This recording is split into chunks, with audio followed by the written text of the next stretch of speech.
আরো একটা জিনিস তোকে দিতে হবে। মানে? বলছি, তোর ভগ্নিপতি ফরিদকে এখন তুই আমার হাতে তুলে দিবি। ওকে আমি পুলিশ কাস্টডিতে নিয়ে যাব। ক্ষমতার কিছুই এখনো দেখিসনি। সেদিন রাস্তায় তোর লোকদের যা দেখিয়েছি সেটা আমার ক্ষমতার 1%। আর খুনি ফরিদকে আমার হাতে তুলে না দিলে দেখবি ক্ষমতার 100%।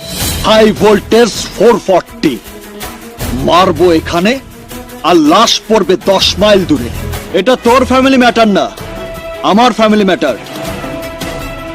তোর খুনি ভগ্নিপতিকে আইনের হাতে ধরিয়ে দেবার উপর নির্ভর করছে আমার পুলিশ ভাইয়ের মান সম্মান ভবিষ্যৎ। ওকে এখন আমার হাতে তুলে না দিলে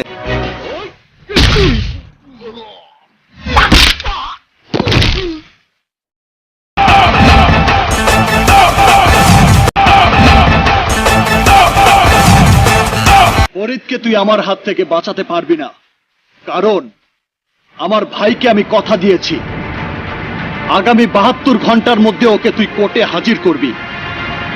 না হলে ওকে খুঁজে বের করে গলায় গামছা পেঁচিয়ে তোর সামনে দিয়ে টানতে টানতে নিয়ে গিয়ে খবর করে দেব।